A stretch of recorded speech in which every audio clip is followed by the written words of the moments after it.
Merci beaucoup. Bonjour à tous. Donc, je vais vous présenter l'outil Porcim, donc un outil développé par l'IFIP pour l'aide à la décision technique, économique et financière pour l'éleveur de porc.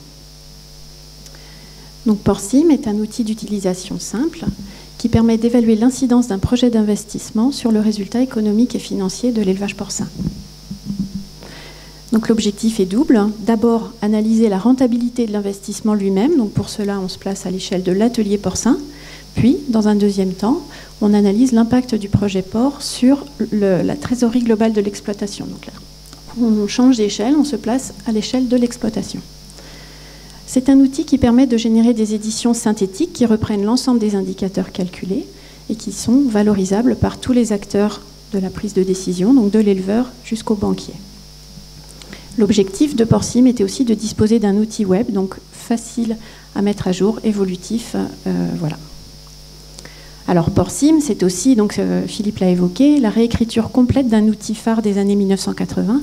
Donc les plus anciens d'entre vous l'ont probablement connu, peut-être même l'utilisent encore, même s'il est encore sous DOS. Mais donc on l'a complètement réécrit parce que ça devenait difficile.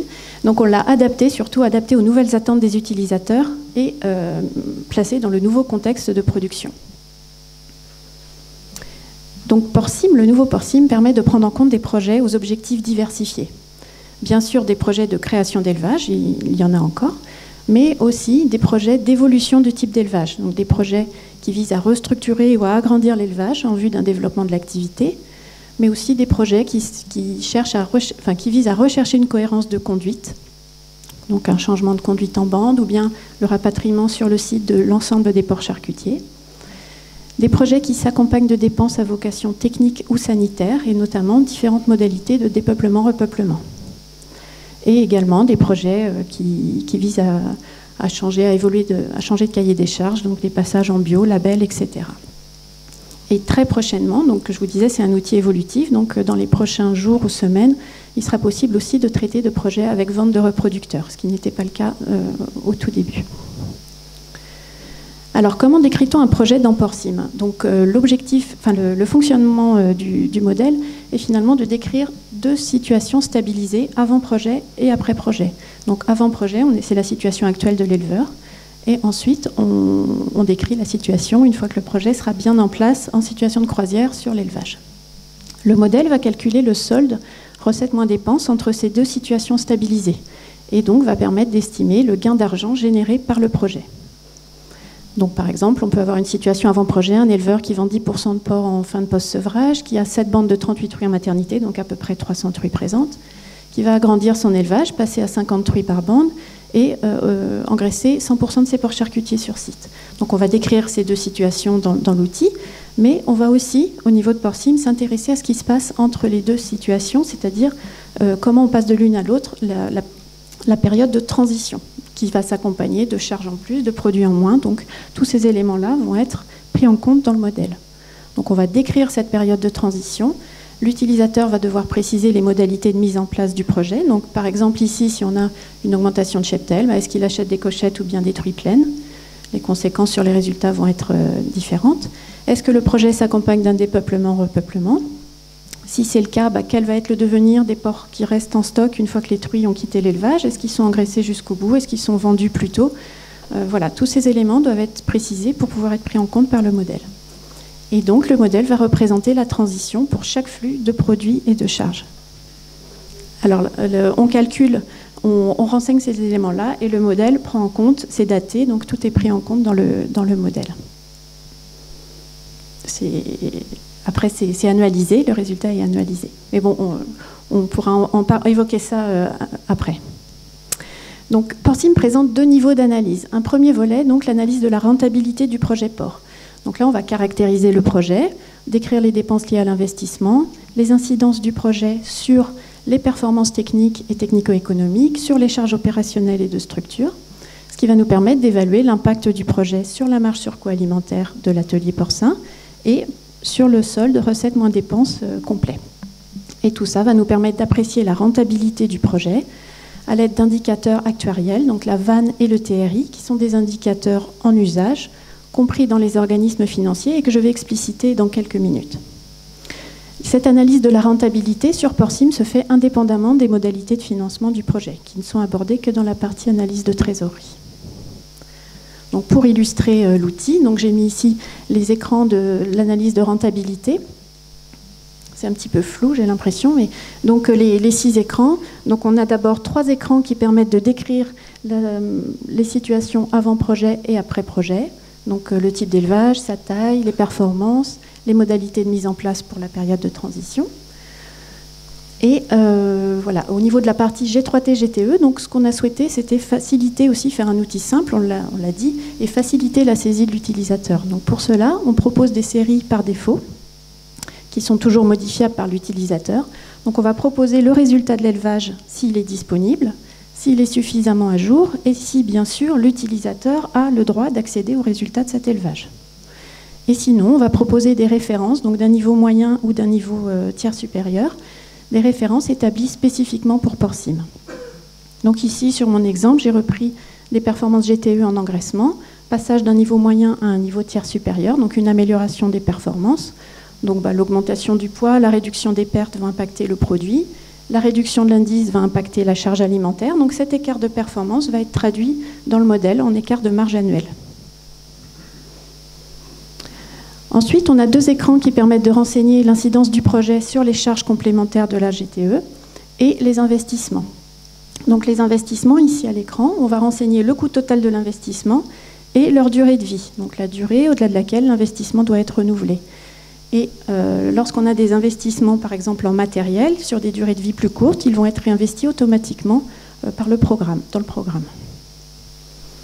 Et enfin, donc, quand on a renseigné ces différents écrans, on accède à l'écran de résultat rentabilité, qui permet de calculer les gains engendrés par le projet, donc le gain de la marge GTE, donc, le gain de marge GTE donc, que j'ai évoqué tout à l'heure. Donc ici, le projet permet de dégager une marge annuelle de 198 000 € en plus. On déduit l'incidence du projet sur les charges opérationnelles, charges de structure, et on obtient notre gain, recettes moins dépenses, en situation de croisière. Donc ici, 118 000 €. Donc le projet permet de dégager un gain annuel positif, donc ce qui est déjà une bonne chose. Mais pour autant, est-ce que le projet est rentable ? Donc là, la question se pose de savoir comment mettre en regard les gains produits par le projet, non pas juste sur une année, mais sur toute la durée de vie du projet, et de la mettre en relation avec la dépense engendrée par l'investissement initial. Donc c'est pour cela qu'on utilise les indicateurs suivants, donc notamment la VAN, valeur actuelle nette du projet, qui est calculée sur N années à un taux T. Donc cet indicateur correspond à la valeur actualisée des gains, donc recettes moins dépenses, liées au projet sur toute la période de simulation et intègre l'investissement initial. Donc en fait, le gain de 118 000 € annuel, on va le cumuler sur les 20 années du projet, mais on va au préalable l'actualiser, c'est-à-dire on prend en compte la dépréciation de l'argent dans le temps. Parce que 100 € aujourd'hui, c'est plus que 100 € dans 1 an, dans 2 ans, dans 10 ans. Donc l'actualisation permet de prendre en compte la dépréciation induite par le temps. Donc on cumule le gain en l'actualisant, on déduit l'investissement initial et on obtient la VAN. Si elle est positive, le projet est rentable, c'est-à-dire qu'à l'issue de sa durée de vie, on a un résultat positif. On calcule en complément le taux de rendement interne, TRI, qui est le taux d'actualisation qui annule la VAN du projet. Donc le projet va être rentable si le TRI est supérieur au taux d'actualisation. Le projet a de grandes chances de pouvoir être financé à un taux inférieur ici à 5%. Alors comme ce sont des critères qui ne sont pas évidents de premier abord à analyser, quand on n'en a pas l'habitude, on génère dans Porsim des commentaires automatiques pour justement déduire des valeurs obtenues, la conclusion sur la rentabilité du projet. Ces commentaires sont modifiables par l'utilisateur. Ensuite, on accède au niveau 2, analyse de trésorerie. Donc là, on va prendre en compte des éléments relatifs à l'exploitation, marge des autres ateliers, montant des charges opérationnelles et de structure, montant des annuités, donc là, les modalités de financement, donc les annuités en cours et les annuités liées au nouveau projet. Et on va pouvoir évaluer l'impact du projet sur des indicateurs connus, le BE, la capacité de remboursement d'emprunts nouveaux et la trésorerie. Donc voilà les écrans de ce niveau 2. Donc 3 premiers écrans pour renseigner le montant des autres marges, des charges de l'exploitation, des annuités. Et donc Porsim calcule les indicateurs prévisionnels de gestion usuels, donc la marge brute port, la marge brute totale de l'exploitation, le BE, donc excédent brut d'exploitation. Donc ici, dans l'exemple, le projet permet d'améliorer le BE de 128 000 €. Et ensuite, on calcule la capacité de remboursement d'emprunt nouveau à partir de cette BE et des autres éléments. Et donc, ce qui nous permet de calculer ce dont dispose l'éleveur pour réaliser de nouveaux emprunts sans dégrader sa trésorerie. Et cette CREN, c'est donc capacité de remboursement d'emprunt nouveau, est mise en relation avec les annuités prévues pour le nouveau projet et analysée au niveau du plan de financement pour voir s'il y a une dégradation de la trésorerie. Et enfin, donc sur le dernier écran, on accède à l'évolution de la trésorerie nette cumulée, donc, pour chaque période de l'analyse, avec un accès possible. On présente le graphique, mais donc on peut accéder à la matrice détaillée des flux de trésorerie et modifier certains éléments. Donc là aussi, dans les évolutions à très court terme, on pourra zoomer sur les 3 premières années de trésorerie pour voir l'évolution mensuelle de cette trésorerie. Donc aller plus finement dans l'analyse. Donc l'ensemble de ces résultats, aussi bien rentabilité que trésorerie, est repris au niveau du rapport d'édition personnalisé de Porsim. Donc on a vu, on génère des commentaires automatiques courts tout au long de l'analyse pour guider l'interprétation des résultats, mais ils sont tous modifiables par l'utilisateur. Chaque projet sur Porsim peut être archivé, consulté, modifié, imprimé. On imprime chaque projet sur une page recto verso, donc une impression synthétique. L'utilisateur peut rédiger un commentaire général court et surtout disposer d'une en-tête personnalisée avec le logo s'il s'agit d'une structure, les coordonnées du conseiller. Ensuite, donc on peut aussi utiliser un comparateur. Il y a une fonction comparateur de projet sur Porsim où, à l'aide d'un tableau synthétique, on peut comparer les différents indicateurs calculés pour 2 à 4 projets et également consulter des graphiques qui permettent de comparer la rentabilité ou l'impact sur la trésorerie des différents projets. Et enfin, donc on peut éditer le rapport d'analyse complet qui reprend à la fois le résultat de la comparaison des projets, le rapport de chaque projet et un commentaire qui peut être plus long sur une première page. Donc j'ai mis ici quelques exemples. Donc on voit que les hauts de page. Donc ici la page de garde du rapport complet avec un en-tête personnalisé, le commentaire, le tableau comparateur, donc ici 3 projets. Et ensuite, donc, une page recto verso pour chacun des 3 projets comparés. Au recto, les données qui caractérisent le projet. Au verso, les indicateurs calculés.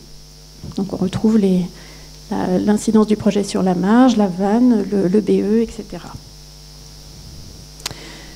Donc voilà, Porsim se veut être un outil d'analyse complet, personnalisable surtout par l'utilisateur. Donc c'est un outil simple d'utilisation, connecté avec les données G3 et GTE déjà disponibles pour l'élevage ou bien avec des références. Il permet d'analyser une grande diversité de types de projets et il offre différents niveaux d'analyse, donc rentabilité, analyse de trésorerie, des mises en forme graphiques et il permet aux conseillers de personnaliser leurs analyses et de constituer un dossier finalisé clé en main pour la banque. Donc c'est un outil web disponible sur abonnement annuel. Je vous remercie de votre attention.